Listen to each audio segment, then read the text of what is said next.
સાબરકાંઠા જિલ્લાના પ્રાંતિજ તાલુકાના રાષ્ટ્રોલ મુકામે શ્રી હનુમાન મંદિરે સંકુલમાં શ્રી રામચરિત માનસ નવાહન પારાયણનું આયોજન કરવામાં આવ્યું।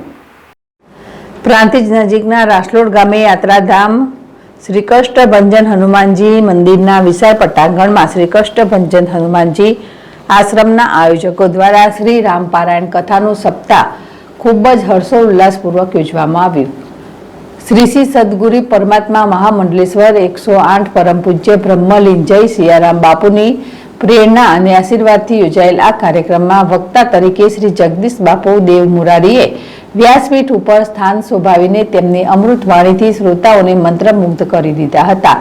રામ પારાયણ કથા અંતર્ગત શ્રી રામ જન્મોત્સવ પ્રાગટ્ય, શ્રી રામ સીતા પરિણય, વિવાહોત્સવ, શ્રી રામ ભરત મિલાપ જેવા પ્રસંગોનું આબેહૂબ વર્ણન કરીને વક્તાએ કથા સાંભળવા બેઠેલા શ્રોતાઓના દિલ જીતી લીધા હતા। દિવસે કથામૃત અને દરરોજ રાત્રે સંતવાણી, ગરબા, સુંદરકાંડ, સંગીતમય હનુમાન ચાલીસા પાઠ અને વિવિધ રસમય કાર્યક્રમો રજૂ કરીને કલાકારોએ રમઝટ જમાવી હતી। વિવિધ રાગોમાં 11 હનુમાન ચાલીસાના સંગીત સાથેના પાઠ તેમજ શ્રી ઘનશ્યામદાસ ગઢવીના મુખે હનુમાન ચારિત્ર વક્તવ્યનો લાભ લઈને શ્રોતાઓ ધન્યતા અનુભવી રહ્યા હતા। શ્રી હનુમાનજી મંદિર રાસલોડના પ્રમુખ રહીશભાઈ કસબાતી તેમજ તેમની સમસ્ત ટીમ દ્વારા સમગ્ર કાર્યક્રમની સફળતા માટે ખૂબ જ ઉમદા સહયોગ સાંપડ્યો હતો। તારીખ 4 થી એપ્રિલથી શરૂ થયેલ આ અદ્ભુત અને ભક્તિસભર કાર્યક્રમ સદગુરુ બ્રહ્મલીન જય સિયારામ બાપુના સેવકો દૂર દૂરથી આવીને સહભાગી બન્યા હતા।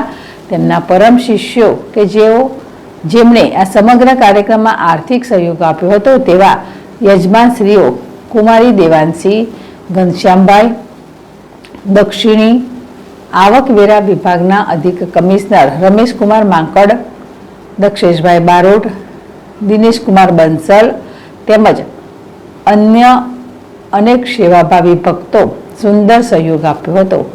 સેવા સમિતિના સભ્યો વિનોદભાઈ દરજી, કે મકવાણા, યોગેશભાઈ ભટ્ટ, સરપંચ મનોજભાઈ પટેલ તેમજ અમદાવાદ, ઈડર, વડાલી, ગાંધીનગર અને પ્રાંતિજથી આવતા રામ ભક્તોએ કાર્યક્રમમાં સતત ઉપસ્થિત રહીને સહયોગ આપ્યો હતો। તારીખ 12મી એપ્રિલના રોજ હનુમાન જયંતિના પાવન અને પવિત્ર દિવસે કથા વિરામ તેમજ હનુમાન જન્મોત્સવની ઉજવણી કરવામાં આવનાર છે।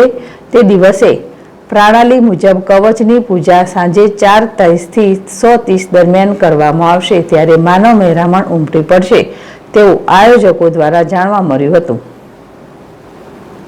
રાવલ, જેડેશ ટીવી, પ્રાંતિજ। જય સિયારામ। કષ્ટભંજન હનુમાનજી મહારાજ આશ્રમ, આ આશ્રમના પ્રમુખ શ્રી માનનીય રહીશભાઈ કસબાતી સાહેબ એમના અથાગ પ્રયત્નો દ્વારા આજે આ આશ્રમની અંદર એક અનેરો પ્રસંગ ઉજવાઈ રહ્યો છે। રામચરિત માનસ નવાહન પારાયણ તારીખ 4/4/2025થી શરૂ થયેલું છે। આ કથાની અંદર દરરોજની અંદર 1500 થી 2000 માણસો પ્રસાદ લે છે। આ કથાની પૂર્ણાહુતિ એ તારીખ 12/4/2025 હનુમાન જન્મોત્સવના દિવસે પૂર્ણાહુતિ છે। એ દિવસે લગભગ અંદાજ એવો છે કે એની અંદર 6 થી 7000 માણસને રસોડું અહીંયા આગળ બનશે, પ્રસાદ અહીંયા આગળ લેશે। અને માનનીય રહીશભાઈ કસબાતી સાહેબે જે કંઈ આ આયોજન ગુપ્ત રીતે કરેલું છે, પણ મારે નામ બોલવું જ પડે સાહેબનું, એમને ના પાડેલી છતાં પણ મારે કહેવું જ પડશે, કારણ કે આ બધા જે કંઈ દેખાય છે અત્યારે એ બધું જ એમના પ્રયત્ન દ્વારા પૂર્ણ થવાનું છે।